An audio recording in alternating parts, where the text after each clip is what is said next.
welcome back to the Magpie Channel TV. Glorious sunshine today, so I thought I'd take myself out for a walk. And then on this walk, the news breaks of Miguel Almirón. 2 days to go of this transfer window. And our biggest sellable asset, according to the rumours all month, was Miggy. Was that he was going to sign for Al-Shabaab or another Saudi Arabian Pro League team for close to £30 million. Well, now that looks pretty much 99.9% certain that it will not be happening, because Saudi's transfer window closes tonight, Tuesday, and Miggy is on his way to Villa.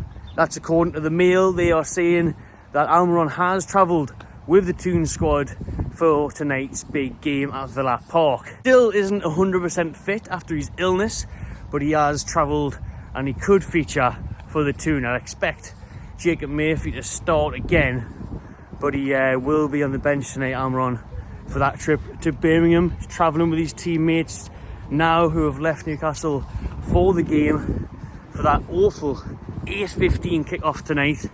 I'll be live after the game, so around 10:15, doing a match reaction live, so get involved in that if you fancy it, or watch it at a later date where I'll discuss a Toon win, hopefully. But we'll get into that little match preview soon.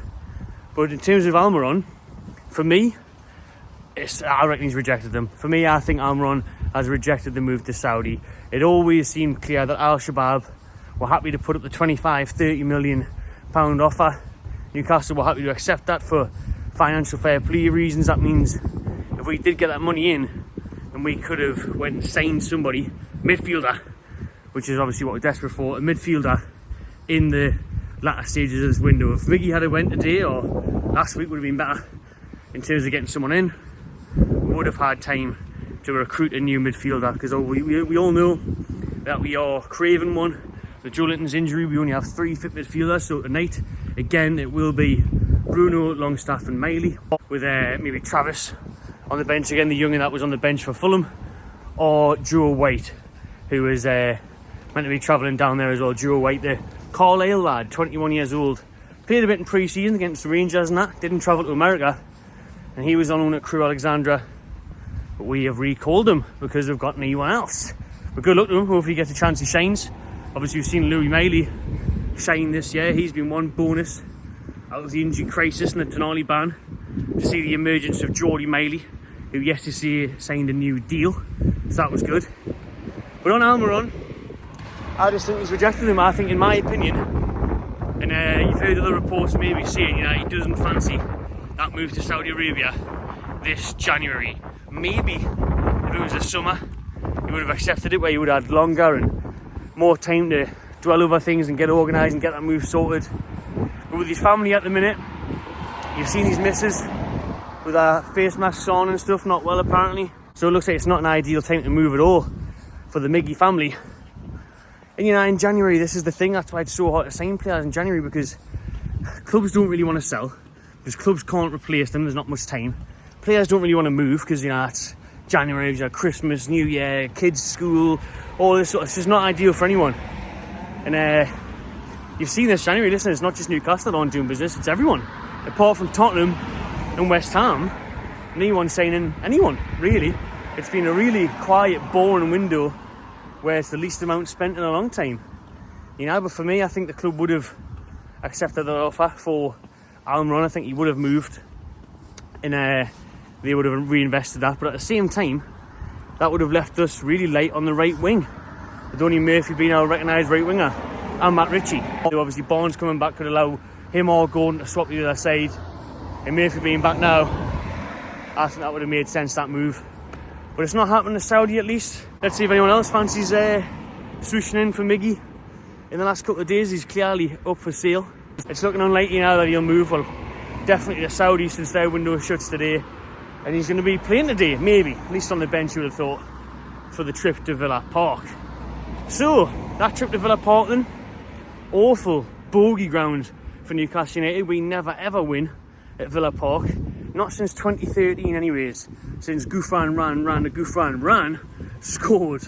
And we haven't scored there since then. We haven't scored at Villa Park in over 10 years. awful place for us to go. Never seem to, no matter if we're in form or not. We got pumped there last season, and I put it out on our socials as always at the Magpie channel, so you don't follow it, sort it out. Everyone's feeling a bit negative or a bit on the Villa side where they think we're going to get battered. Loads of people saying 4-0 Villa, 5-0 Villa. I went for an optimistic 2-1. There's my score prediction. That's what I went for. But now when you look at Villa's record this season, they are unbeaten at home.